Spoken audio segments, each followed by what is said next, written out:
السلام علیکم عزیز طلباء و طالبات، امید ہے آپ خیریت سے ہوں گے۔ محمد نواز شریف کا تیسرا دور حکومت سن 2013 تا سن 2017۔ گزشتہ لیکچر میں ہم نواز شریف کے پہلے اور دوسرے دور کے بارے میں پڑھ چکے ہیں۔ آج ہم تیسرے دور کا تفصیل سے جائزہ لیتے ہیں۔ سن 2013 کے انتخابات میں قومی اسمبلی میں مسلم لیگ نون نے واضح اکثریت حاصل کی۔ میاں محمد نواز شریف نے تیسری مرتبہ وزیر اعظم کا قلمدان سنبھالا۔ اس دور کی اہم اصلاحات درج ذیل ہیں۔ صنعتی اصلاحات۔ میاں محمد نواز شریف کی حکومت کا یہ دور پراعتماد طریقے سے شروع ہوا۔ ملک میں نئی صنعتیں لگانے اور ان کی ترقی کے لیے خاطر خواہ اقدامات کیے گئے۔ زرعی اصلاحات۔ کسانوں کو سستی بجلی، رعایتی قیمت پر بیج اور کھاد وغیرہ مہیا کرنے کے لیے اقدامات کیے گئے۔ زراعت کی ترقی کے لیے جدید مشینری کے استعمال کو فروغ دینے کے لیے بھی خصوصی اقدامات کیے گئے۔ یعنی کہ نواز شریف کے دونوں ادوار میں جو بھی اصلاحات ہوئی تھیں، جب وہ تیسری بار وزیر اعظم بنے تو انہوں نے دوبارہ سے اپنے منصوبوں پر توجہ دی اور اپنے تمام منصوبوں کو دوبارہ سے اپ گریڈ کیا۔ تعلیمی اصلاحات۔ نئے تعلیمی ادارے کھولنے اور پرانے اسکولوں کو اپ گریڈ کرنے کا پروگرام شروع کیا گیا۔ جدید تعلیم کا آغاز کیا گیا۔ اسلامی تعلیم پر خصوصی توجہ دی گئی۔ دونوں تعلیم کو ساتھ لے کر چلے، دینی تعلیم کو بھی اور دنیاوی تعلیم کو بھی۔ صحت سے متعلق اصلاحات۔ سرکاری ہسپتالوں میں مریضوں کو ایمرجنسی میں مفت علاج اور ادویات کی سہولت فراہم کی گئی۔ یعنی کہ جتنے بھی گورنمنٹ کے ہاسپٹلس تھے وہاں پر تمام علاج معالجہ فری تھا۔ ہسپتالوں اور ڈسپنسریوں میں جدید سہولیات فراہم کی گئیں۔ معاشی اصلاحات۔ معیشت کو بہتر بنانے اور لوڈ شیڈنگ، بجلی کی کمی کے خاتمے کے لیے متعدد اقدامات اٹھائے گئے، یعنی کہ بہت زیادہ اقدامات اٹھائے گئے۔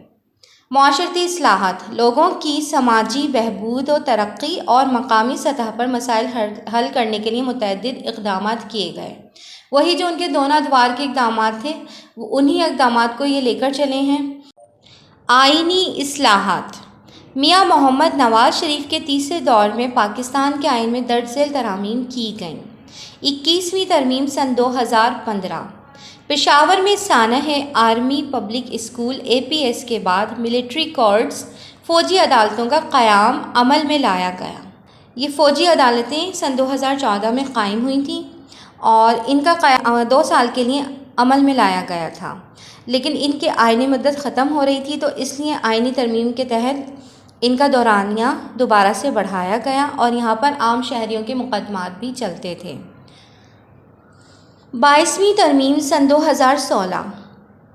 Chief election commission of Pakistan کی اہلیت اور دائرہ اختیار میں اس طرح تبدیلی کی گئی کہ بیوروکریٹس اور ٹیکنوکریٹس بھی الیکشن کمیشن آف پاکستان کے ممبر بن سکیں۔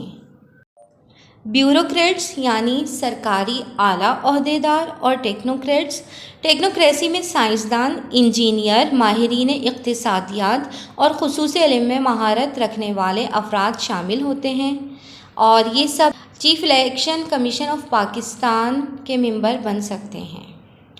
23ویں ترمیم سن 2017۔ سن 2015 میں قومی اسمبلی نے 21ویں ترمیم میں 2 سال کے لیے ملٹری کورٹس قائم کی۔ یہ 2 سال کا دورانیہ 6 جنوری سن 2017 کو ختم ہو گیا۔ اس ترمیم میں ملٹری کورٹس کے دورانیے کو مزید 2 سال کے لیے 6 جنوری سن 2019 تک بڑھایا گیا، کیونکہ یہی بات ہے نا جو 21ویں ترمیم میں عمل میں آئی تھیں، قیام عمل میں آئیں فوجی عدالتیں، پھر ان کا دورانیہ 23ویں ترمیم کے تحت بڑھایا گیا۔ تو ان عدالتوں کا خاطر خواہ فائدہ ہو رہا ہوگا، جبھی تو محمد نواز شریف نے ان عدالتوں کا دورانیہ بڑھایا۔ 24ویں ترمیم سن 2017۔ مردم شماری کے نتائج کی بنیاد پر حلقہ بندیوں کی دوبارہ تشکیل دی گئی۔ 25ویں ترمیم سن 2018۔ وفاق کے زیر انتظام علاقے فاٹا کو خیبر پختونخوا میں ضم کر دیا گیا۔ فاٹا ایک صوبائی منتظم شدہ قبائلی علاقہ جات میں سے ایک ہے۔ ان کی قبائلی حیثیت کو ختم کیا گیا اور ان کو صوبے میں ضم کر دیا گیا۔ وزیر اعظم کی تبدیلی۔ 28 جولائی سن 2017 کے عدالت عظمیٰ یعنی کہ سپریم کورٹ آف پاکستان کے فیصلے کے نتیجے میں میاں محمد نواز شریف کو وزیر اعظم کا عہدہ چھوڑنا پڑا اور 1 اگست سن 2017 کو شاہد خاقان عباسی وزیر اعظم بنے۔ شاہد خاقان عباسی کا تعلق بھی مسلم لیگ نون سے تھا اور یہ نگراں وزیر اعظم بنے تھے۔ انتظامی اصلاحات۔ امن و امان کی صورتحال کو بہتر بنانے کے لیے مختلف اقدامات اٹھائے گئے۔ سن 2013 میں میاں نواز شریف امریکہ کے دورے پر گئے اور امریکی صدر باراک اوباما سے ملاقات کی۔ دونوں رہنماؤں نے باہمی تعلقات کو زیادہ مضبوط اور دیرپا بنانے کے لیے دیرپا مطلب دور رس مزید اقدامات کرنے کی خواہش کا اظہار کیا۔ سن 2014 میں پشاور میں آرمی پبلک اسکول پر دہشت گردوں کے حملے کے بعد دہشت گردی کو ختم کرنے کے لیے ضرب عضب کے نام سے شمالی وزیرستان، باڑہ اور سوات وغیرہ میں کامیاب فوجی کارروائی کا آغاز کیا گیا اور آپریشن ضرب عضب کے نتیجے میں پاکستان سے دہشت گردی کا خاتمہ ہوا اور روزمرہ کی جو چھینا جھپٹی چوری چکاری تھی اس میں بہت زیادہ واضح کمی آئی تھی۔ اور ضرب عضب جس وقت اسٹارٹ ہوئی تھی اس وقت پاکستان کے chief of army staff general Raheel Sharif تھے اور ان کی زیر سرپرستی میں یہ آپریشن ضرب عضب اسٹارٹ ہوا تھا۔ اب سبق کے مشقی سوالات کی طرف چلتے ہیں۔ نمونے کے طور پر میں سبق کے مختصر سوالات آپ کو بتاتی چلوں، یاد رہے کہ یہ سوالات MCQs کے لحاظ سے بھی اہم ہیں۔ نواز شریف کا تیسرے دور حکومت کا آغاز اور اختتام کب ہوا؟ تو اس کا جواب سن 2013 تا سن 2017 ہے۔ نواز شریف کے تیسرے دور میں ہونے والی زرعی اصلاحات تحریر کریں، تو آپ کو یہ زرعی اصلاحات اچھی طرح سے یاد ہونی چاہیے۔ نواز شریف کے تیسرے دور میں کتنی آئینی اصلاحات ہوئیں؟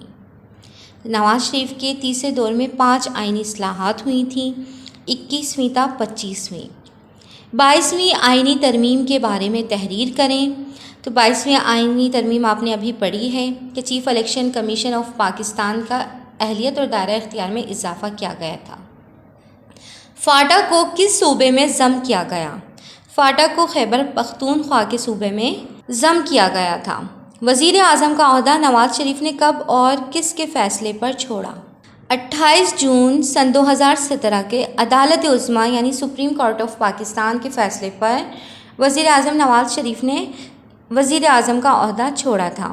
نواز شریف کا وزیر اعظم کا عہدہ چھوڑنے کے بعد نگراں وزیر اعظم کون بنے؟